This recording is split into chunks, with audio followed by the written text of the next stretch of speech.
Breaking news in the NFL Live is less than a week away from the start of the 2021 NFL Draft. A pair of AFC contenders made a major trade that has shaken up the back end of the first round. And who better to discuss this trade with than the man who broke the story himself? Good afternoon to you, Adam Schefter. What can you tell us about the AFC blockbuster? Well, happy birthday to you, Field. And on your birthday, the Ravens and Chiefs completed a very significant deal that impacts Thursday night and the future of both franchises. The Baltimore Ravens trade Orlando Brown to Kansas City, along with a second-round pick this year and a sixth-round pick next year. And you see what the Ravens get back: 4 picks in return for Orlando Brown, which now means that the Baltimore Ravens will be picking twice on Thursday night, number 27 and number 31. They do have an added hole now along the offensive line, but as ESPN Baltimore reporter Jamison Hensley pointed out, they are likely to sign Alejandro Villanueva, the free agent offensive tackle formerly of the division rival Pittsburgh Steelers, some point after the draft when the free agents no longer count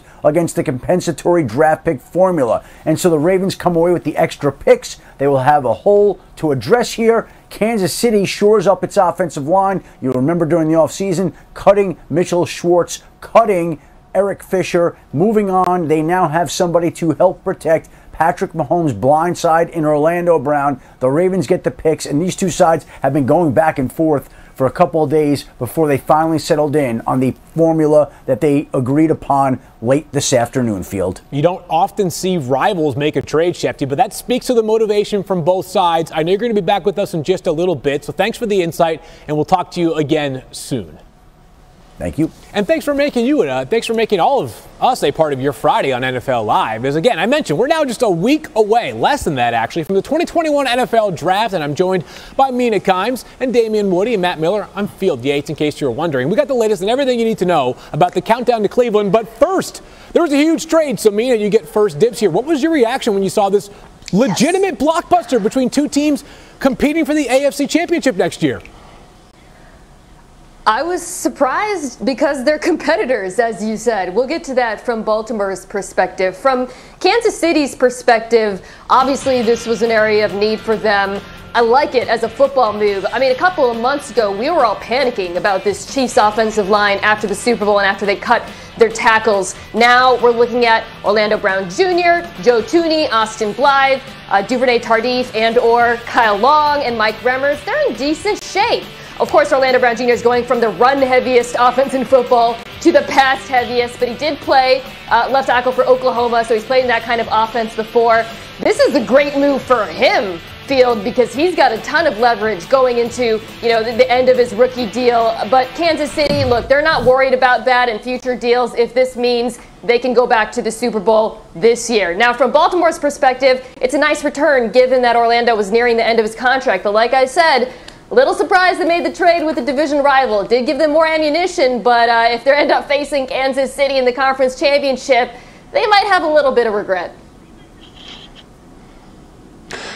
Yeah, I mean, listen, there's a couple things that come to mind for me. Number one, great for Orlando Brown, because now he's going to get left tackle money. That's a big difference between right tackle and left tackle. So kudos to him for making that happen and playing so well last year. And also from Kansas City perspective, we know that they're rebuilding their offensive line. And I think this speaks to the volume of, the depth at the tackle position in the draft. The Kansas City Chiefs probably felt, you know what, we're not going to mess around and try to get a guy that, we hope can develop to protect our prize and, our prize possession in Patrick Mahomes. We're going to go out here and get a more known commodity in Orlando Brown Jr., shore up that part of the offensive line so we can make sure that Patrick Mahomes doesn't suffer what happened in the Super Bowl last year against the Tampa Bay Buccaneers. Yeah, Damien, and everyone looks at this and says, oh my gosh, Kansas City gave up a first-round pick. You were not finding an offensive tackle of this caliber at pick number 31 overall. And what do we all do that Sunday night in February? Watching Mahomes get absolutely destroyed by the Tampa Bay Buccaneers, it almost looked irresponsible at times to have him out there. They will have 5 likely new starters on that offensive line week 1 of the NFL season with this move. They're also getting younger. And as Mina pointed out, Orlando Brown Jr., 1 year left on his rookie deal. Next year, he can likely play under the franchise tag. So it's not that expensive to where it's so cost prohibitive. It's also a team, guys, They almost got Trent Williams in free agency until San Francisco said, we'll make you the highest paid left tackle in NFL history. So Brett Veach and Brant Tillis, his cap guru, they know what they're doing. And it's also a team that they haven't drafted that well. So you might as well trade this first-round pick for someone who is going to be an impact right out of the gate. All right, so a lot of activity this offseason, Damian, for the Chiefs' offensive line. My question is pretty simply, is the offensive line fixed enough? Because, as you guys have all talked about, that Super Bowl was unforgettable offensive line play. I think it is. Yeah, I think Damian, this goes. You tell us. Go ahead, Mina. Go ahead, Mina. I'm sorry. Yeah, anytime I can jump in front of an actual lineman. Yeah, I think it is. Because, you know, we forget that it wasn't like the entire Kansas City offensive line evaporated at once. They suffered from injuries throughout the season, and Patrick Mahomes, being Patrick Mahomes, was able to Band-Aid over it. At the end of the year, we saw literally the worst case scenario for Kansas City, right? They had basically blown up the entire offensive line. But it wasn't like, you know, it wasn't easy for Patrick all year. So all they need is just to be decent for him to be fun. Yeah, listen, I agree with Mina in this particular situation. What we saw from the Kansas City Chiefs offensive line at the end of the year, particularly in the Super Bowl, was a worst case scenario. I mean, you're talking about, you know, both of their tackles were out. You know, the interior just wasn't up to snuff. So you look at the moves that the Kansas City Chiefs have made thus far on their offensive line. These moves are going to go a long way with Joe Thuney and obviously Orlando Brown Jr. and Kyle Long getting signed in free agency. They made a lot of moves to really bolster this offensive line. And Patrick Mahomes doesn't need 5 all-stars on the offensive line. He just needs decent protection for him to go out there and be the MVP that we all expect him to be. So, Matt, now that they have their left tackle situation sorted out in Kansas City, understanding that Orlando Brown probably needs a new contract at some point, as you look towards the Chiefs' needs entering the second round, as they no longer have a first-round pick, what might be other areas for Brett Veach and his front office to address in the draft? Yeah, they do have 2 second-round picks now that they get number 58 back from Baltimore. So I think they have to look at the wide receiver position, which may seem just like too many riches for Patrick Mahomes, but we have to remember, Sammy Watkins is gone. He's now a Baltimore Raven. Mecole Hardman, a second-round pick, has not really developed into that premier pass catcher. Travis Kelce is starting to get a little bit older. I don't know if that will actually slow him down or not, but they do need another wide receiver outside of Tyreek Hill and Travis Kelce. So I think one of these smaller, fast wide receivers, like Amari Rodgers from Clemson, Tutu Atwell from Louisville, those are definitely the type of players they've loved in the past. I have to throw Rondale Moore from Purdue in here, who, when he was a true freshman 3 years ago, was one of the best players in college football. Those are the type of electric wide receivers they could be looking at in round 2. And then on defense, they do have to address the corner position. I think they would like to add another pass rusher. Tano Passignon left in free agency after being a second-round pick. So they do still have plenty of needs to fill. Even though they were in back-to-back Super Bowls, this is actually a roster that does have some turnover that's happening right now. Well, we have so much more to come on this trade because we haven't even got to one other half of it, which is Orlando Brown's going to the draft.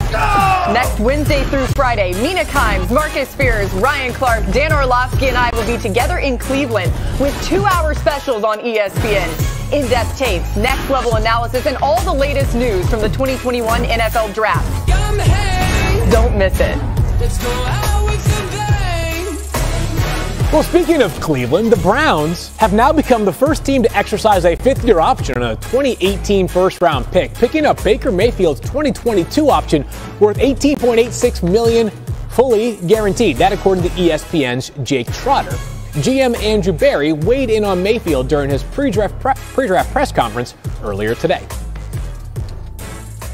Yeah, Tom, I think you probably know me well enough. I'm not gonna really talk on that in this setting. I just don't think it's appropriate. But obviously we know both those players are extension eligible. Across all player markets, yes, certainly external factors may impact to some degree what you do with players on your roster, but by and large we'll make those decisions independently of what other teams do. So Baker Mayfield took a massive leap in 2020, improving his total QBR, touchdown to interception ratio, and adjusted completion percentage, all by significant margins when compared to his 2019 season. His 72 total QBR last season is the highest mark for a Browns quarterback since the metric was first introduced all the way back in 2006. And he had the 4th highest increase in QBR of any quarterback to play in both 2019 and 2020. Mina, we'll start with you again. The fifth-year option is one thing, but is the next step for the Browns to give Baker Mayfield an extension this offseason? I think they can wait. There's no rush, Field. As you just pointed out, Baker did take a tremendous leap last season. After having a pretty rocky start to his career, he came out as a rookie, was incredible, then took a step back, then with the arrival of Kevin Stefanski, the firming up of the offensive line, took a huge step forward. There's no reason why Cleveland can't wait and see if there's some consistency on a year-to-year basis. I think sometimes we put too much stock into getting out in front of other contracts, when in reality it's like, okay, are we going to save $5-10 million? Why not have the certainty? And by the way, I don't think Baker Mayfield would mind, because then he gets to see if the cap goes up, which it probably will. He gets to have the Lamar Jackson and Josh Allen contracts, one or the other, potentially come in as well. And this is a guy who's bet on himself his entire career. I don't see why he would have a problem waiting another year and doing the same. I think it could be the best option for both sides. Yeah, I mean, listen, initially I thought, this would be a great thing to do for the Cleveland Browns if they got ahead of Josh Allen and Lamar Jackson as far as getting Baker Mayfield locked up, because we know the cost of what those two quarterbacks are going to be. But I think, when we had the discussion in our production meeting, one thing that Phil Yates brought up was we don't even know what the cap is going to be next year. We know it's going to rise, but we don't know how much it's going to rise. So if you're looking at it from that perspective, I think for both parties, it makes a lot of sense to just sit back, wait, and let the dust settle as far as the salary cap is concerned. Because if Baker Mayfield goes out here and have another good season, that's a good problem to have if you're the Cleveland Browns. We're seeing a theme of patience around the NFL. As I mentioned, Baker was the first 2018 first-round pick to have his option picked up, and it's April 23rd. Some context, the Saints got things rolling last year on March 16th, over a month earlier in a different calendar year. And I've heard from NFL teams that patience could be something you see. And I wonder if maybe what has happened this offseason, Mina, could be instructive. We've seen both Carson Wentz and Jared Goff traded not long after they were both signed to mega extensions. I don't want to say that Baker Mayfield's trajectory is going to be either of those players, but is there something to be drawn from how those two scenarios concluded? Yeah, I completely agree. And I remember when the Wentz deal was signed, Field, it came in ahead of Jared Goff that summer, and it was applauded. The Eagles were applauded for getting out ahead of Jared Goff. Now, obviously, in retrospect, they regret it immensely and have had to eat a ton of dead money because of that deal. And look, Dak Prescott won his negotiation with Dallas, and I think they had enough evidence to pay him earlier. But at the end of the day, they got their guy, right? He is the Dallas Cowboy for a long time. Everybody's happy there. I think generally with these quarterbacks, it is okay to wait, even if, as in the case of Dallas, you end up paying a little bit more at the end. I feel like paying a premium on quarterbacks is always worth it in the end, as you just said. So, exactly. Matt, separating just the quarterback part of the conversation, what have we learned about Baker's option, I should say? What have we learned from the way the Browns have handled Baker, just in general, from a roster construction standpoint?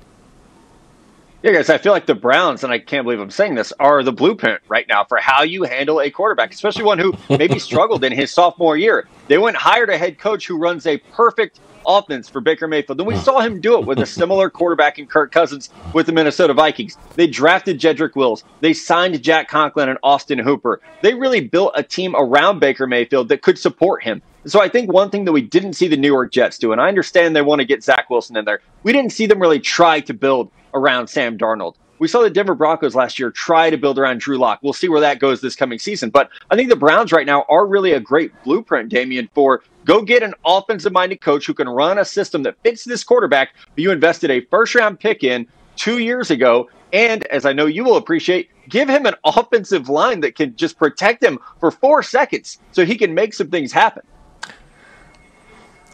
Matt, stop preaching that gospel here on TV, talking about the offensive line. But listen, the fact that we're talking about the Cleveland Browns organization being the blueprint is crazy in and of itself. But they're absolutely on a roll right now. The Browns on a roll. Not things we often say during this time of the NFL calendar. A new day is clearly upon us. So much more to come here on NFL Live. And coming up next, the Jets are projected to take Zach Wilson second overall in the 2021 NFL Draft. So what does the Zach Wilson offense look like in New York? We break that down next. ESPN.com/fantasy and click on the Fantasy Draft Challenge tab. And breaking news here on NFL Live, as we told you at the top of the show, and from the man himself who broke the news, Adam Schefter, what can you tell us about an AFC blockbuster involving a very good young left tackle? We'll field a big trade today that will help the Kansas City Chiefs shore up their offensive line and will help the Baltimore Ravens continue to replenish their franchise. You see the terms of the trade right there. The Kansas City Chiefs get Orlando Brown Jr. as well as a second-round draft pick this year and a sixth-round pick next year. The Baltimore Ravens get a first-round pick this year, added picks in this year's draft, and a fifth-round pick next year as well. And that means that Baltimore will be armed with picks 27 and pick 31 on Thursday night. They're scheduled to be on the clock twice on the opening night of the draft. That's worked out pretty well for the Ravens. In the past, there was a year where they had 2 1s that they used on Jonathan Ogden and Ray Lewis in the same draft. I think Baltimore's hoping for similar results on Thursday night, and the Kansas City Chiefs have been all in on their offensive line throughout the course of the offseason. You'll remember they signed Joe Thuney, the former Patriots standout offensive lineman. They went after Trent Williams hard and didn't get him. They got Kyle Long. Today they go out and add a potential left tackle for Patrick Mahomes. Now, they have not had contract discussions yet with Orlando Brown Jr., which is part of the reason that Baltimore traded him, because Baltimore was not going to re-sign him to the type of deal that he was looking for. So Kansas City now will be left with that responsibility to go pay Orlando Brown, but he has a new home protecting Patrick Mahomes instead of Lamar Jackson. Shefty, I know you were sitting on this one today, so it's great that we got this story out. Good job by you. And the only person happier than you, Shefty, is Patrick Mahomes, who quote tweeted Shefty's tweet with 5 smiley face emojis. Here's something to make Patrick Mahomes happy. The Chiefs' rebuilt offensive line that Adam just referenced, left to right, you're going to see, as we know, Orlando Brown, Joe Thuney, and likely Austin Blythe in the middle, throwing Kyle Long, plus the return of Laurent Duvernay-Tardif, the NFL doctor. The Chiefs' offensive line is looking much more formidable. And the Jets are expected to take Zach Wilson second overall to replace new Panthers quarterback Sam Darnold. Here's head coach Robert Saleh, who addressed reporters on Thursday about the prospects of having a rookie quarterback. I don't think there's risk. You know, it still comes down to having a good football team and building a good roster around everybody. I mean, there's players here that are talented. There's rookies that are going to be coming in that are talented, and so as far as pressure is concerned, there's no pressure on me. It's just there's always pressure. There's always pressure to put together the best football team we possibly can, regardless of who's playing. Damon, you've got great perspective on playing in New York because you played in New York. So what was your reaction to Robert Saleh's comments? Well, you don't know what you don't know. You know, Robert Saleh is a rookie. He's a rookie head coach, and presumably the Jets going to be drafting a rookie quarterback. So the one thing about playing in this market, there is no in between.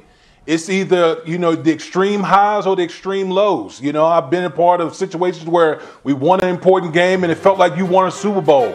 I've also been in a situation where you go on a 3-game losing streak and all hell broke loose in the New York market. So that's going to be something that the Jets organization is going to have to navigate. And, you know, I bring up 2009, back when I played with the New York Jets. We traded up to number 5 to select Mark Sanchez out of USC. Our team was different than what this situation that's coming to bear for the New York Jets, because we had a very veteran team. We had probably the best offensive line in football, the number 1 defense in football. So we went up and got Mark Sanchez and plugged him in as a rookie quarterback. The Jets situation in 2021, this is one of the worst rosters in the National Football League. So this is going to be a totally different situation for the New York Jets to navigate. Yeah, Damian, you mentioned the great offensive line back then. It's not so great now outside of the now second-year player, left tackle, Mekhi Becton. There are issues across that entire unit, and that, to me, is going to be the biggest adjustment for rookie quarterback Zach Wilson, assuming, of course, that he is the number 2 pick. Because when you watch his BYU tape, he is very exciting. The offensive line might be just as impressive at BYU, granted against, you know, some small school competition. But Wilson, man, I mean, he's got enough time back there to make breakfast. And not like cereal, like an omelet. He was so unpressured in college. That's going to be a big adjustment when he comes to the NFL. So as we look ahead to the Jets draft, how they're going to spend all of these picks, we need to start eyeing some offensive linemen after that number 2 pick because they need a lot of help. Yeah, I mean, and not only could he make breakfast, he could drink his coffee back there because his offensive line was very good. And the level of competition he saw was not great in terms of pass rushers.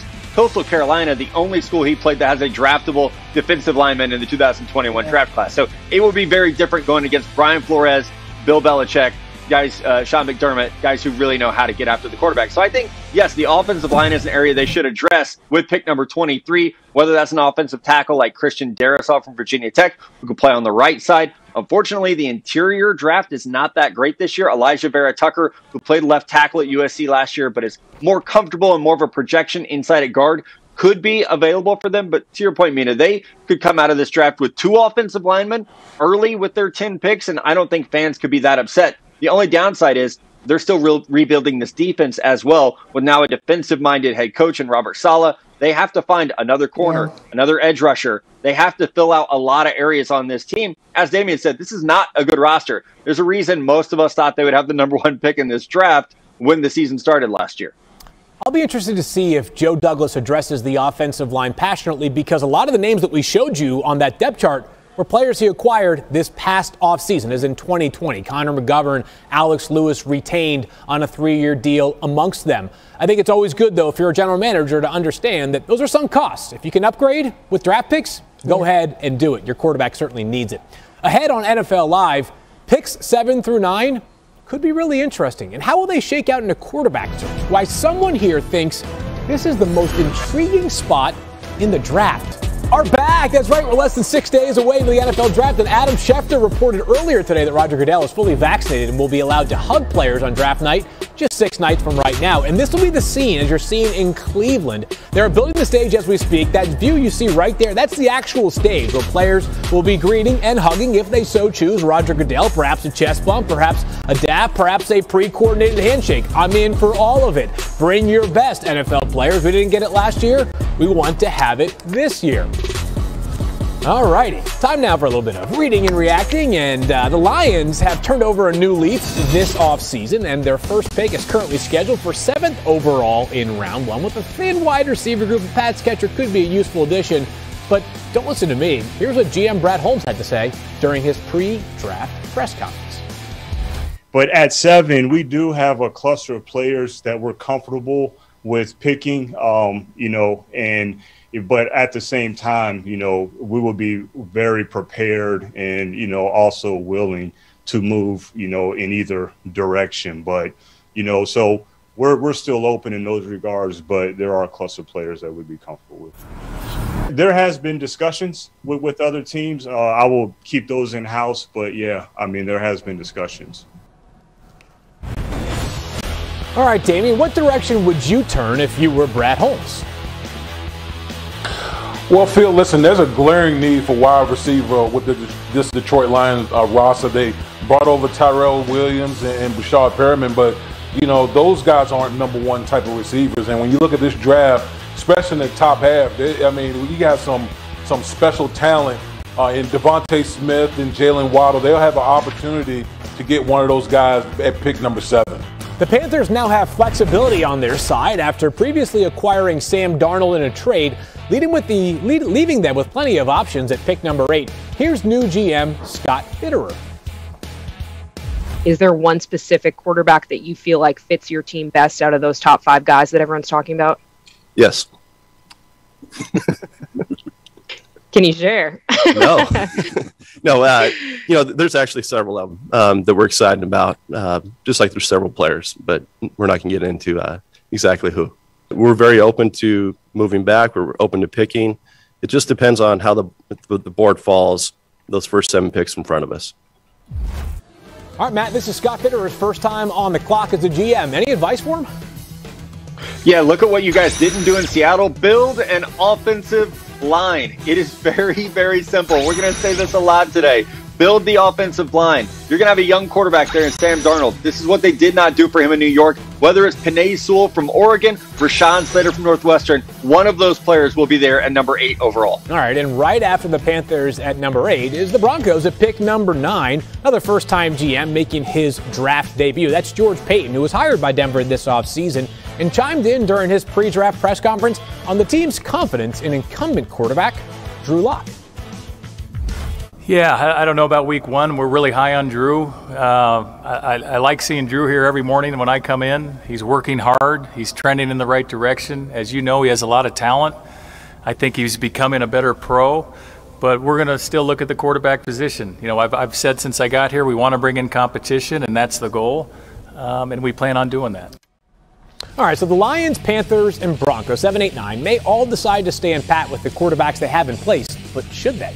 Over the last 2 seasons, Sam Darnold, Jared Goff, and Drew Lock all rank amongst the 7 worst quarterbacks in the league in total QBR, making picks 7 through 9 very interesting as we inch closer to the draft. So, Mina, let's talk about this for a second. Should all 3 of these teams be at least considering taking a quarterback? Yes, full stop, Field. Yes. I mean, I've been very vocal about Denver because unlike the other 2 teams, I think that team actually is a quarterback away from competing. The state of their roster is very strong. I think we've seen enough from Drew Lock to bring in some legitimate competition for them. But Carolina as well and the Lions, look, they traded for quarterbacks, but there's a reason why Jared Goff and Sam Darnold were traded. Yes, they did make an investment in them, less so with Sam Darnold. Jared Goff, they'd probably have to eat some dead money to move on from him after next year. But frankly, I don't care. Because if Justin Fields or Trey Lance fall to either of those teams, you draft them. I believe that wholeheartedly. This quarterback draft is significantly better than the next one. Everybody agrees on that. You might not get this chance again. And worst case scenario, let's say your reclamation project works. Sam Darnold is excellent in Carolina. Then you've got a terrific trade asset, you know, in a quarterback you draft. We've seen that you're still able to get really good value for that. To me, that's smart GMing. Draft quarterbacks, see what you got, and then if you have to, trade them. Listen, I agree with Mina. I think that, listen, if you don't think you got the right quarterback, you keep going after him until you do find the right quarterback.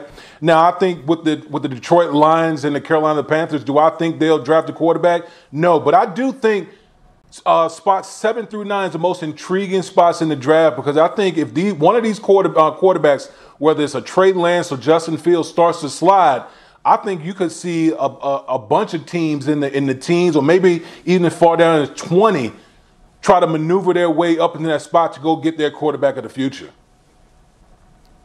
Yeah, guys, and I think one thing, I agree with what you're saying. Next year's quarterback class does not look as good as this year's, but I do think that, especially with Sam Darnold, it's hard to evaluate him without offensive linemen who can protect him, especially on the left side. Taylor Moton's a good right tackle. And I would say with Jared Goff, with that wide receiver core they have, that's going to be very hard to evaluate what you have in Jared Goff with those wide receivers. So I do agree. Next year's class not as good. Maybe that would put some pressure on you to get a quarterback this year. But I do think the evaluation for Detroit and Carolina will be very difficult if they were to draft quarterbacks at 7 and 8 respectively and roll out Jared Goff and Sam Darnold with the roster they currently have. I know I constantly preach there's more than one round. You can get players in other rounds as well. But Detroit could be sitting there with Devontae Smith on the board. Carolina could be looking at Penei Sewell. These are really, really good prospects who are day one impact players. That would be, I know how important quarterback is. It would be very hard for me to take a quarterback after trading for a quarterback with those players on the board.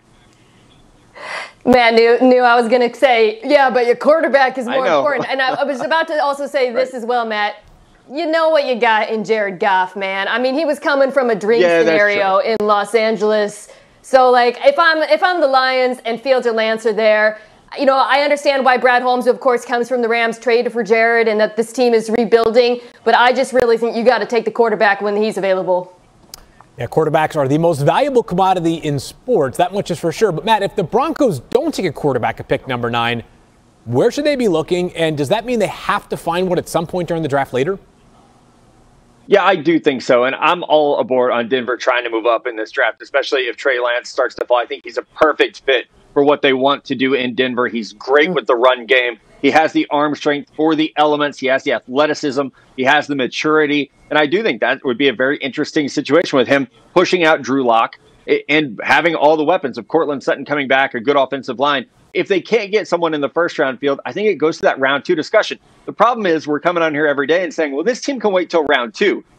18 teams can't wait till round 2 to draft a quarterback because someone will jump in to take these guys. So while we like Davis Mills from Stanford and his arm talent, even though he only started 11 games, and we like Kyle Trask and his accuracy, and we like the arm strength of Kellen Mond, teams are aware that there is not a 9th starting quarterback in this draft class. And so as early as we're going to see the top 5 go, we're going to see a run on quarterbacks 6, 7, and 8 to start the second round or maybe even late first. So if you're Denver or any team picking after them, you're running into a situation where everyone knows that you need that guy if you don't take one in the first round. Dialing it back to 7 through 9 for a second of those teams, I wonder if they're all desperately hoping that Atlanta takes Kyle Pitts at pick 4 for 2 reasons. 1, it pushes the quarterbacks down the board for them to potentially draft. Yep. 2, if somebody like, I don't know, Bill Belichick and the Patriots wants to call up to try to acquire a Trey Lance or a Justin Fields, that price tag just went up because you've got 2 available rather than 1. Speaking of trades, we have a big one that took place earlier on today. And coming up next, the Chiefs are making moves to protect their quarterback with an